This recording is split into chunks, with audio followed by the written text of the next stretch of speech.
जय Hind dear student and friends. आज हम कक्षा 6 के विषय हिस्ट्री के अंदर जाते हैं अतीत से वर्तमान अर्थात इतिहास का चैप्टर नंबर 1 जो है हमारा। इसमें क्या है हमारा अतीत। अतीत का मतलब होता है बीता हुआ समय, उसको क्या बोलाता है अतीत। तो उसी को हम पढ़ेंगे। तो चलिए हम चलते हैं अभ्यास पर। तो यहाँ पे देखिए ये हमारा क्या है अध्याय 1 है। इसमें क्या है, इसमें है हमारा अतीत। देखिए अतीत का मतलब होता है बीता हुआ समय, उसी के बारे में पढ़ेंगे। जैसे देखिए सिंधु सभ्यता क्या था, मेसोपोटामिया सभ्यता क्या था, तो ये सब हमारा अतीत है। वहीं से मानव की उत्पत्ति कैसे हुआ तो अफ्रीका महादेश से हुआ था। जैसे मानव जाति का पालना अफ्रीका महादेश को बुलाया जाता है, ठीक। और सभ्य मानव एशिया महादेश में आकर ही बना था। इसी बारे में जाने कि इतिहास का पिता क्या किसे कहा जाता है। तो देखिए हम बताए थे आपको, इतिहास का पिता हेरोडोटस को कहा जाता है। किसे कहा जाता है? हेरोडोटस को। जैसे स्क्रीन पे दिख रहा है, उसने कौन सा पुस्तक लिखा था? हिस्टोरिका नामक पुस्तक लिखा था। तो इतना सा इतिहास के बारे में जानिए। अतीत मतलब होता है हमारा बीता हुआ कल, उसको क्या बोलते हैं अतीत। इतिहास का पिता किसे बोलता है? हेरोडोटस को। कौन सा पुस्तक लिखा था? हिस्टोरिका नामक पुस्तक लिखा था। चलिए हम इसको जानते हैं। देखिए इतिहास हमें अतीत की जानकारी देता है। अतीत मतलब बीता हुआ समय।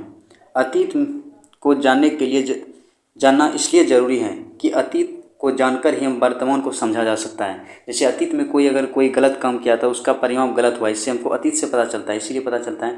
जैसे रामायण, जैसे आप देखेंगे महाभारत में क्या होता है, हमेशा उसमें सत्य का विजय होता है। मतलब उसमें जो घटना दिखाया गया है, क्या आप उसमें रामायण में भी दिखाया गया है। अगर जो आप असत्य के प्रति चलेंगे तो आपका हार होगा। क्योंकि आप जानते हो कि रावण कितना शक्तिशाली था, लेकिन वो क्या हुआ बाद में उसको जो उसका दिशा सही होने के कारण उसको क्या हार का सामना करना पड़ा। तो उसका भाई था, उसी ने उसको उसका जो रावण का भाई था वो क्या था? विभीषण था। उसी ने उसका मदद किया राम का, इसके कारण उसका मृत्यु का कारण बना था। ये सब हमको अतीत से पता चलता है। अगर कोई गलत काम कीजिएगा तो उसका सजा कितना उसका खतरनाक होता है, इससे हमको अतीत से पता चलता है। ये सब जान के हम समझ सकते हैं। इसलिए अतीत को जानना ही बहुत ही ज़रूरी है। देखिए वर्तमान समझ सकते हैं और भविष्य के निर्माण के लिए सोच सकते हैं। मतलब भविष्य के लिए निर्माण के सोच, जैसे देखिए अभी आपको कोरोना का काल आया था। कोरोना के काल में कैसे सब बेरोजगारी हो गया। तो इससे पता चलता है कि अगर ऐसा और भी कभी अगर ऐसा वायरस वाला अगर कोई केस आएगा तो इससे पहले हमको क्या रहना, सचेत रहना पड़ेगा। क्योंकि बहुत सा कैसे दवाई सबका कमी हो गया था। इससे क्या पहले ही स्टॉक रखना पड़ेगा, क्योंकि भविष्य में अगर ऐसा होगा तो हम उससे बच सकते हैं। कोई और भी वायरस आए थे, इससे हमें अतीत सबका पता चलता है। इसीलिए अतीत को जानना बहुत ही ज़रूरी है। इससे हमको वर्तमान में सुधार के लिए अच्छा होता है।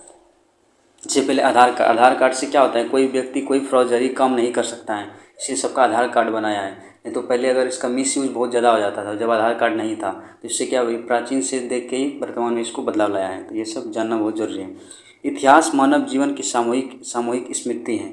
स्मृति मतलब होता है याद, ये सामूहिक मतलब सभी का। यदि कोई समाज अपने इतिहास को नहीं जानता है तो उसकी हालत वैसी है जैसे किसी व्यक्ति को जिसकी याददाश्त गुम हो चुकी है। मतलब वैसा व्यक्ति अगर किसी को इतिहास के बारे में पता नहीं है तो उसका मतलब यह है कि वो व्यक्ति का याददाश्त ऐसी है जो व्यक्ति ऐसा है जिसको कि देश दुनिया में कुछ बारे में पता नहीं। मतलब अपना वो याददाश्त जो अपना सोचने का क्षमता वो खो चुका हो। इसलिए कोई इतिहास को जानना बहुत ही ज़रूरी है। व्यक्ति जिसकी याददाश्त गुम हो चुकी है, मतलब ऐसे ही आप सब फीलिंग करेंगे, महसूस करेंगे अगर इतिहास के बारे में पता नहीं होगा। अच्छा खराब का ज्ञान आप नहीं जान सकते हैं। देखिए आप जानते हैं कि मनुष्य एक सामाजिक प्राणी है। कैसा प्राणी है? सामाजिक प्राणी है। हम सभी समाज में रहते हैं। यह समाज हमारे माता पिता, परिवार, गांव, शहर, देश से होकर पूरे विश्व तक फैला हुआ है। आपने पढ़ा होगा कि आज दुनिया का एक वैश्विक को अंग्रेजी में क्या बोलता है? Global village. क्या है? ग्लोबल विलेज है। क्या हमारा समाज सदा ऐसे ही था? नहीं, पहले ऐसे नहीं था। धीरे धीरे क्या हुआ, इसका धीरे धीरे विकास हुआ। इस सवाल का जवाब हमें इतिहास से मिलता है। क्योंकि जब एलपीजी ग्लोबलाइजेशन हुआ, लिबरेशन, प्रोटेक्शन, ग्लोबलाइजेशन के कारण क्या ग्लोबल मतलब पूरा विश्व एक तरह से व्यापार होने लगा। ये सब बाद में हुआ, पहले ऐसा नहीं था कि अगर कोई सामान यहाँ पे बनता है भारत में दूसरे देश आ सकता है। लेकिन ये ग्लोबलाइजेशन के कारण क्या होता है, आ सकता है। जैसे अभी आप यूट्यूब पे वीडियो देख रहे थे, ये क्या है? अमेरिका का कंपनी है, लेकिन ग्लोबलाइजेशन के कारण क्या हुआ है, भारत से प्रसारण हो के आप देख सकते हैं। उसका पूरा कंट्रोल उसके पास है। आप यह भी जानते हैं कि इतिहास का संबंध अतीत से उस काल से है जिसके बारे में लिखित साक्ष्य मिलते हैं। देखिए इतिहास का होना ये भी इतिहास के बारे में पता चलता है कि जिस युग का इतिहास का पता उसका लिखित साक्ष्य भी होना चाहिए, मतलब प्रूफ भी होना चाहिए। तभी तो आप जानेंगे इतिहास में ऐसा हुआ था, ठीक। इसके अलावा अतीत का एक काल वह भी है जिसके बारे में लिखित जानकारी पुस्तकों या रचनाओं में नहीं मिलती, बल्कि ज़मीन के नीचे दबे हुए अवशेष, वस्तुओं, सिक्के, अभिलेख से मिलती है। देखिए एक तो क्या था लिखित साक्ष्य मिला था, लेकिन कुछ सामान जब मिलता है उससे ही पता चलता है। जैसे अब विक्रमशिला का हम वीडियो अपलोड किया तो उसमें साक्ष्य किस में उसका जो घर बना है उससे साक्ष्य से भी पता चलता है कि इतिहास में यहाँ पे पहले क्या था, स्कूल था, यहाँ पे योग का शिक्षा दे रहा था, ये सब से ही पता चलता है। जैसे ये पिक्चर में दिख रहा है प्राचीन काल का जो सब औजार सब है, इससे ही पता चलता है कि प्राचीन काल का जो व्यक्ति होता था उसमें क्या करता था, पत्थरों से शिकार करता था, अभिलेख पर अपना लिखा हुआ रहता था। यह काल पूर्ण ऐतिहासिक काल कहा जाता है। क्या कहलाता है? पूर्ण ऐतिहासिक काल कहा जाता है, जिस काल में क्या होता है, अवशेष दबे हुए होता है। और एक वैसा काल होता है जिसमें कोई लिखित साक्ष्य नहीं होता है, उसे बोला था ऐतिहासिक काल। बहुत ऐसे समाज भी विशेषकर कबायली या जनजातीय समाज हमारे साथ साथ युग में जी रहे, लेकिन उसका इतिहास लिखा नहीं है। मतलब अभी पहले क्या था, मतलब क्या बोला, मतलब ऐसा बोला जाता है जो अपना घूम घूम के ऊपर जीवन यापन करता है। उस समाज के लिए, जनजाति के लिए कुछ ऐसा भी युग है जिसके लिए कोई लिखित साक्ष्य है नहीं, क्योंकि उसमें उतना पढ़ा लिखा नहीं होगा और या तो हम सबको उसके बारे में पता नहीं, तो उसका लिखित साक्ष्य उपलब्ध नहीं हो सका है। ठीक, लेकिन उसके बीच किंवदंतियाँ, किस्से, कहानियाँ, रीति रिवाज प्रचलित है, उन्हीं के माध्यम से हम ऐसे समाज का इतिहास जानते हैं। तो आपको अंदाज हुआ होगा कि इतिहास को जानने के साधन या स्रोत अनेक और भिन्न प्रकार के हैं। देखिए आप क्या कहीं पे साहित्य में अगर लिखा रहेगा तो उससे भी इतिहास के बारे में जान सकते हैं। कोई साक्ष्य मिलेगा कहीं पे, अगर कोई बिल्डिंग बना है, कोई पत्थर का औजार मिला है, सिक्का मिला है, जैसे यहाँ पे वस्तुएं, सिक्का, अवशेष से ही पता चलता है इतिहास के बारे में। इन्हीं माध्यमों से साधनों का स्रोत का आधार पर इतिहास में हमें अतीत के बारे में जानकारी देता है। मनुष्य की उत्पत्ति कैसे हुई और कैसे साथ मिलकर रहना आरंभ किया, ये सब के बारे में। कैसे अपने जीवन की ज़रूरतों को पूरी करे, कैसे शिकार करते और कंदमूल इकट्ठा करके अपना भोजन पाया, कैसे खेती करना सीखा, गुफाओं से निकलकर मानव मकान बनाकर उसमें रहना शुरू किया। ये सब पहले नहीं था, इससे भी इतिहास से पता चलता है कैसे कैसे मानव पहले क्या था, जंगली था, वो जानवर सबको मार के खाता, उसके बाद सभ्य मानव बना, अपना घर बनाया, खेती किया, ये सब के बारे में इतिहास से मिलता है। शुरू किया, कपड़े पहनना आरंभ किया, आग के उपयोग को जाना, औजार और हथियार बनाए, उसके बाद दूरस्थ स्थानों तक यात्रा के लिए सवारी का उपयोग सीखा, व्यापार किया, मुद्रा का उपयोग आरंभ किया, राज्यों और साम्राज्यों का गठन किया, उसका शासन चलाने के लिए नियम कानून बनाए, कैसे सामाजिक संगठन हुए, धीरे धीरे बिखर गए, उत्थान और पतन का चक्र किस प्रकार चलता रहा, इस सब के बातों की जानकारी आप इतिहास से प्राप्त करते हैं। अपनी पाठ्य पुस्तक इसी संबंधित में आपको जानकारी प्रदान करेगी। सबसे पहले आप इतिहास की पृष्ठभूमि अर्थात उसकी बुनियादी बातों को समझें कि किसी मानव समूह या समाज का विकास एक निर्धारित स्थान पर होता है। इस विकास में स्थानीय परिस्थितियां, भौगोलिक स्थितियां, पर्यावरण की विशेषताएं सभी का योगदान होता है। कभी अपने विचार क्या है कि नदी घाटियों ही प्रारंभिक सभ्यताओं का विकास क्यों हुआ है। इसमें बोल रहा है सभ्यता का, जैसे सिंधु घाटी सभ्यता, सिंधु नदी के किनारे, मेसोपोटामिया सभ्यता, ये मिस्र में है। मिस्र में किस नील नदी के किनारे हैं, तो आपको पता चलता है जितना भी ये सभ्यताएं हैं वो सभी नदी के किनारे क्यों मिलता है, क्योंकि नदी के किनारे क्या होता है, खेती का संभावना होता है, और नदी से पानी, अगर मनुष्य को जिंदा रहने के लिए पानी का आवश्यकता बहुत ही जरूरी है, क्योंकि पानी पिए बिना आप नहीं रह सकते। तो पानी का तो पहले चापाकल नहीं हुआ करता था, क्योंकि नदी से पिया जाता था। तो ये सब सभ्यता विकसित होने के कारण सबसे बड़ा क्या है, खेती के लिए पानी उपलब्ध हो जाना, उसके बाद पीने के लिए पानी। इसलिए आप जितना भी सभ्यता देखेंगे, मिस्र का सभ्यता, नील नदी की सभ्यता या वांगो नदी की सभ्यता, जितना भी देखिएगा, सिंधु घाटी सभ्यता, ये सभी पानी के किनारे अवशेष हैं, क्योंकि पानी जो होता है इंपॉर्टेंट बहुत होता है मनुष्य के लिए, इसलिए सभी का पानी के नदी के किनारे इसका उत्पन्न हुआ। आप ध्यान देंगे कि नदियों के किनारे ही उपज भूमि बहुमूल्य था, क्योंकि उसमें पानी भी होता था, उसमें उपजाऊ भूमि था, इसीलिए वहाँ पे ये सभ्यता बसता था, बहुमूल्य था। यहाँ खेती का काम आसान था। नदियों के रास्ते व्यापार की सुविधा थी, क्योंकि नदी में आप व्यापार कर सकते, नाव के माध्यम से एक जगह दूसरी जगह सामान ले सकते। ऐसे ही अनेक परिस्थितियाँ सभ्य के विकास में सहायक होती हैं। पर्यावरण, रहन सहन, खान पान, वेशभूषा को प्रभावित करता है। चूँकि आप भारत की प्राचीन इतिहास के बारे में पढ़ रहे हैं, इसलिए भारत कहाँ आरंभ सभ्यताओं का विकास हुआ, वहाँ भौगोलिक परिस्थितियाँ क्या थी, इसके बारे में जानना आपको इसे जानने आपके लिए जरूरी है, इसे जानना आपके लिए जरूरी है। फिर आप कालक्रम के संबंध में जानेंगे। देखिए इतिहास को जो है कितने कालखंडों में बांटा गया है। इतिहास को 3 कालखंडों में बांटा गया। कितने बांटा गया? 3 कालखंडों में।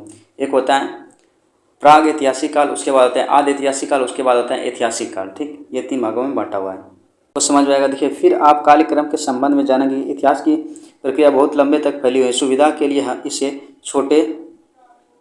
छोटे छोटे कालों में बांटा गया है। ऐसा क्यों किया गया है, किस आधार पर किया जाता है, ये आप जानेंगे। फिर आप सभी देखेंगे कि अतीत की जानकारी किन साधनों से प्राप्त हुआ करते हैं। तुलनात्मक रूप से क्या महत्व और उपयोगिता है। तीसरे अध्याय में आप मनुष्य के जीवन के चरण के बारे में पढ़ेंगे। वह वहाँ संगठित होकर रहने लगा, अर्थात समाज का विकास तो होने लगा था, मगर सभ्यता की किरण अभी मतलब सब तो रहने तो लगा, लेकिन सभ्यता की किरण अभी भी नहीं फूटी थी। इन मनुष्यों का जीवन सरल परंतु कठिन था। कंद मूल जमा करके या शिकार करके अपनी ज़रूरतों को पूरा करते थे। मतलब वो खेती नहीं करता, सिर्फ शिकार करता था। कंद मूल जो फल सब होता था वही सब खाता था, लेकिन ये क्या करता, अस्थायी निवास नहीं था। अगर जहाँ पे खाना मिलता था वहाँ पे ही चल पड़ता था। ये सब क्या था, ये सब मानव था, ये सब बने हुआ था। फिर उन्होंने अपनी सुविधा के लिए पत्थरों का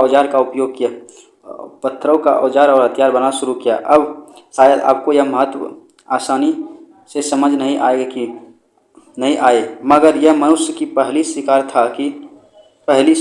आविष्कार था कि उसी तरह का आग का उपयोग करना सीखा। पहले आग का उपयोग करना नहीं जानता था, इसलिए मानव सब क्या था, कच्चा भोजन ही खाता था, लेकिन आग का आविष्कार होने के कारण उसको पकाना भी शुरू किया। यही सही महत्वपूर्ण यह भी एक बहुत महत्वपूर्ण खोज थी, क्योंकि मनुष्य के जीवन में मौलिक परिवर्तन आए। वह अपना खाना पकाकर खाने लगा। ऐसे आग से खुद को ठंड से और जानवरों से बचाया जा सकता है, क्योंकि जानवर जो होता है आग देख के भाग जाते हैं। ये भी होता है। उसके जीवन का स्तर पहले से उन्नत होने लगा, मतलब अच्छा होने लगा। चौथे अध्याय में आप संगठित समाज की जीवन शैली को समझ सकेंगे।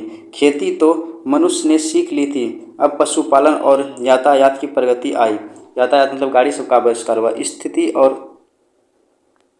स्थिर और सुखी जीवन ने सोच विचार के लिए अवसर प्रदान किया। जीवन के अर्थ में महत्व को समझाने, मृत्युपरांत जीवन की कल्पना करने तथा सक्षम बड़ी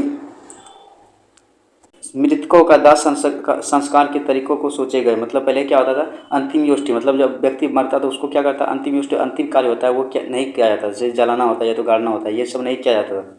ये सभी धीरे धीरे सीखा। मिट्टी के शव को गाड़ने की प्रथा का चली, जिसका सब युग से मिलने लगा। जिसका क्या होता है, इसका जो वहाँ से युग के मतलब मिलने लगा, मतलब इसका अवशेष मिलने लगा कि ऐसे ऐसे वो सब मतलब अंतिम योष्टि कार्यक्रम भी शुरू करने लगा। ठीक, जब सब मानव बना। 5वें अध्याय में आप हड़प्पा संस्कृति के बारे में पढ़ेंगे। यह वह चरण है जब मनुष्य ने अन्य अर्थों में सब जीवन आरंभ कर लिया, मगर लिपि विकसित नहीं हुआ। मतलब वो लिख तो रहा था, लेकिन उसका लिपि अभी विकसित नहीं हुआ था। कौन सा लिपि में लिखना है, जैसे पंजाबी गुरुमुखी लिपि में लिखा जाता है, हिंदी देवनागरी लिपि में लिखा जाता है, उर्दू फारसी लिपि में लिखा जाता है। ये लिपि का अभी तक उसमें विकसित नहीं होने के कारण आपको इतिहास के लिखित साक्ष्य नहीं पढ़ सकते हैं। मतलब उसका तो लिपि तो लिखा, लेकिन अभी उसको बारे में अभी वर्तमान में पता नहीं चल सके कौन सा लिपि में लिखा है, ताकि उसको हम पढ़ सकें। ये लिपि का अध्ययन कराता है पिक्टोग्राफी। क्या करता है, पिक्टोग्राफी। ये ध्यान दीजिएगा, जब आप कंपटीशन की तैयारी करेंगे उसमें आपको ये बताएगा। पुरातत्व, यह जीवन के नीचे गड़ी वस्तुओं की खोज अध्ययन से इस संस्कृति की विशेषताओं को हम जानते हैं। मतलब जो पहले से हथियार मिला है या कोई मूर्ति मिला है, उस संस्कृति से पता चलता है। अब नगरों का विकास हुआ और प्रशासन तंत्र, नगर निर्माण योजनाबद्ध शुरू, व्यापार, कला, धर्म आदि जीवन के अनेक छोरों में मनुष्य ने एक अत्यंत जीवन शैली अपनाया। इन लोगों के लिपि की भी जानकारी थी। मतलब लिपि में लिखेगा तभी तो आप पढ़ सकते हैं, कोई लिपि में लिखेगा तब। अनेक मोहरों पर लिखे लेख मिले, लेकिन अभी उसकी जानकारी पूरी तरह पढ़ा नहीं जा सकता। इसलिए हमें पुरातात्विक सामग्री पर निर्भर करना पड़ता है। पुरातत्व से ही पता कर सकते हैं कितना साल ये पुराना है। जैसे कार्बन 14 पद्धति से कोई भी चीज़ कितना पुराना है, इससे पता किया जा सकता है। आप वैदिक काल के संबंध में पढ़ेंगे। वैदिक युग बौद्धिक और आध्यात्मिक प्रगति का काल रहा। वेदों की रचना हुई, इसलिए उसको वैदिक काल क्यों कहा जाता है? क्योंकि उस समय वेदों की रचना हुई। वैदिक काल कब से कब तक चला था? ये चला था 1600 से 1000 ईस्वी से, उसके बाद 1000 से कितना 600 ईस्वी तक चला जाता है। 1600 से 1000 के बीच में कहा था वैदिक काल, उत्तर वैदिक काल बोला जाता था। और 600 से और 1000 से 600 तक को इसको बोला था वैदिक काल, क्योंकि इस समय वेद की रचना हुआ था, इसको वैदिक काल कहा जाता है। लिखित रूप जो आरंभ में लिखित रूप में नहीं थे, इसलिए इनके लिए श्रुति शब्द का प्रयोग किया गया है। कालांतर में इसको लिखा गया। हड़प्पा संस्कृति के विपरीत इस चरण के वैदिक सभ्यता शब्द का प्रयोग किया जाता है, क्योंकि उसमें क्या वेदों की रचना हुई, क्योंकि वह धार्मिक और बौद्धिक रूप से मनुष्य के उन्नत, परिपक्व और सभ्य अवस्था में जा चुका था। सब मतलब एक तरह विकसित होना ज़्यादा, और सब मतलब जंगली नहीं, अब सब मानव बन गया, क्योंकि अब ये पका के खाने लगा, कच्चा जानवरों का शिकार नहीं कर सकता, खेती करने लगा, उससे पशुपालन करने लगा, ये सब मानव बन गया। अपना रहने के लिए घर बनाने लगा। पहले आवास नहीं था, जहाँ पे भी खाना मिलता था वहाँ पे खाना बदोश था, मतलब खाना के तलाश में इधर उधर घूमते रहता, शिकार करता था। लेकिन अब क्या हो चुका था? सभ्य हो चुका था। विकास का क्रम देखिए, सिंधु सभ्यता एक शहरी सभ्यता न कि ग्रामीण था, यह ध्यान में रखिए। विकास का क्रम चलता रहा और पूर्व वैदिक से उत्तर वैदिक काल के बीच जीवन का सरल रूप ज़्यादा विकसित और जटिल बनाया गया। 7वां अध्याय का उस चरण को दर्शाया गया जब भौतिक जीवन के बौद्धिक जीवन दोनों में हुई प्रगति एक समन्वित रूप सामने आया। राज्यों का विकास का क्रम आरंभ हुआ और इससे संबंधित सैनिक, प्रशासनिक और राजनीतिक गतिविधियां आरंभ हुई। दूसरे ओर धर्म और दर्शन के क्षेत्र में नए विचार उत्पन्न हुए। बौद्ध और जैन धर्म के रूप में नई विचारधाराएं उत्पन्न हुई, जिसका प्रभाव भारत पर नहीं विदेशों में पड़ा। मतलब बौद्ध और जैन दो धर्म का क्या हुआ? उत्पन्न हुआ, और इसका प्रभाव पूरे विश्व में, जैसे बौद्ध धर्म सब में मानता है, म्यांमार सब बौद्ध धर्म को मानता है, जाइएगा वहाँ पे। चीन में चीन में तो कोई धर्म नहीं मानता है, जैसे मध्य एशिया समय जाएगा उसमें इस्लाम धर्म को मानता है। ये सब कब उत्पन्न हुआ है? इसे बौद्धिक विकास के संबंध में आप 8वां अध्याय में पढ़ेंगे। आप शायद यह पता नहीं हो कि इस चरण में बिहार का क्षेत्र भारत का सबसे महत्वपूर्ण क्षेत्र रहा, क्योंकि नालंदा विश्वविद्यालय था पहले, क्या था, इसको ऑक्सफोर्ड बोला जाता था भारत का। यहीं से ऑक्सफोर्ड का उत्पत्ति हुआ है, मतलब पहले विदेश का यहाँ पढ़ने आता था। विश्व का प्रथम गणराज्य लिच्छवी गणराज्य था, जो कि भारत में ही था, और भारत के पहले साम्राज्य की स्थापना हुई। इसी तरह बौद्ध और जैन धर्म की उत्पत्ति का केंद्र भी बिहार है, क्योंकि बोध गया में बौद्ध धर्म का क्या हुआ, वहीं पे गौतम बुद्ध को ज्ञान प्राप्ति हुआ था। अध्याय 9 में मौर्य साम्राज्य के इतिहास को पढ़ेंगे, जो चंद्रगुप्त मौर्य था, महान शासक। विशेषकर अशोक महान, मौर्य वंश से संबंधित था कौन? अशोक, ठीक। उसकी उपलब्धियों के परिचित होंगे, जिसने पहली बार एक कल्याणकारी राज्य की स्थापना की और भारत के पड़ोसी राज्य में मैत्रीपूर्ण संबंध स्थापित किए। मैत्रीपूर्ण मतलब होता है मित्र जैसा व्यवहार होना, झगड़ा नहीं करना। आगे चलकर इन्हीं संबंधों से भारतीय संस्कृति का प्रभाव विदेशी में प्रसारित हुआ। भारत में कैसा धर्म को मानता है? वसुधैव कुटुंबकम को मानता है, मतलब किसी को लिए कटु वचन नहीं है। आप अगर इस पर अत्याचार करेंगे तो आपको ये छोड़ेगा नहीं तो आपको अच्छा से मानेगा। 10वां अध्याय में मौर्य साम्राज्य के पतन के बाद भारत की राजनीतिक स्थिति को दर्शाता है। विशाल साम्राज्य के स्थान पर अब छोटे छोटे क्षेत्रीय राज्य में स्थापित हुए, और इनमें कुछ ऐसे भी राज्य थे जिसकी स्थापना विदेशी मूल शासकों ने की थी। इसके फलस्वरूप संस्कृति आदान प्रदान का मतलब यहाँ पे जो दूसरा देश का, जैसे बाबर जो था, सब कहाँ था? ये अफ्रीका, जो यूरोप महादेश का था, ईरान सब का था। वहाँ से यहाँ पे आपके क्या हुआ? यहाँ पे वो हमला करके वहाँ पे उसका इस्लाम धर्म का ही प्रचार किया, यहाँ से धन दौलत लूटा। ये सब यहाँ से पता चलता है। संस्कृति आदान प्रदान हुए और समृद्ध हुए, क्योंकि भारत पहले यहाँ पे हिंदू बहुल देश था। वही सब जो आया बाबर सब, तो वो सब क्या है? बाबर मीर कासिम सब आक्रमण किया, तो यहाँ पे इस्लाम धर्म का भी आगमन हुआ। इसी काल में दक्षिण भारत में सभ्यता का विकास का साक्ष्य मिलते हैं। 11वां अध्याय में सुदूर क्षेत्रों में भारत के प्रभाव का विस्तार संबंध में विस्तृत जानकारी के लिए सहायक है। आप जान सकेंगे कि किस प्रकार बौद्ध धर्म और प्रभावाधीन कला और शिल्प के क्षेत्र में नई परंपराओं का विकास हुआ। 12वें और 13वें अध्याय में आप भारत में होने वाले राजनीतिक, प्रशासनिक और आर्थिक और सांस्कृतिक प्रगति के संबंध में जानकारी प्राप्त करेंगे, जबकि अंतिम अध्याय में आप कुछ प्रमुख ऐतिहासिक के संबंध में जानकारी प्राप्त कर सकेंगे। बच्चों, उपयुक्त उदाहरणों से आपको यह अनुमान हो गया कि इतिहास का अध्ययन क्यों महत्वपूर्ण है। और उपयोगी हैं, क्योंकि इतिहास से हमको क्या गलत, अगर कोई भी चीज़ गलत कदम उठाएंगे उसका क्या क्या परिणाम होगा, इससे पता चलता है कि मानव समाज के विकास का क्रम एक लंबे समय तक फला फला है। इसके उत्थान और पतन, कि कोई भी चीज़ का उत्पत्ति को उत्थान होला है, पतन मतलब उसका अंत होना, दोनों बारी बारी से प्रस्तुत होते हैं। इसके पीछे अनेक कारण हैं, इसलिए होते हैं। इतिहास में उन कारणों का बोध करता है और सभी को हम अपने अतीत के को जान पाते हैं कि जानकारी हमें अपने वर्तमान और भविष्य को बेहतर बनाने में सहायक प्रदान करता है। यही कारण है कि इतिहास को समझना हमारे लिए आवश्यक है और अनिवार्य भी है, क्योंकि इतिहास के बगैर आप जो वर्तमान है उसका कामना नहीं कर सकते हैं। देखिए इसमें क्या पढ़े हम, इतिहास के बारे में जाने कि अगर कोई भी घटना अगर हो रहा है तो उसको कैसे बचा सकता है, कि कोई इंसिडेंट, अगर कोई घटना गलत कर दिया तो उसका क्या क्या परिणाम हुआ, इसमें इतिहास से पता चलता है। देखिए इसमें सिर्फ क्या है, इसको पढ़ने के लिए, इसमें अभ्यास प्रश्न नहीं है, इसलिए इसमें अभ्यास प्रश्न नहीं है, तो इसको अभ्यास प्रश्न नहीं करेंगे। और जो समझाना था उसको फिर से वीडियो देखकर समझ में नहीं आया, इसमें समझाने की कोशिश किया। अगर इसमें कोई भी त्रुटि रहा तो कमेंट में ज़रूर बताएं, और कैसा वीडियो लगा वो भी कमेंट में ज़रूर बताएं। तो वीडियो देखने के लिए धन्यवाद। हर रोज इसका 10 लाइक का मतलब हम डिमांड रखें, इसमें 10 लाइक होना चाहिए। तो आप जो वीडियो देख रहे हैं उसमें लाइक जरूर करें। Thanks for watching this video.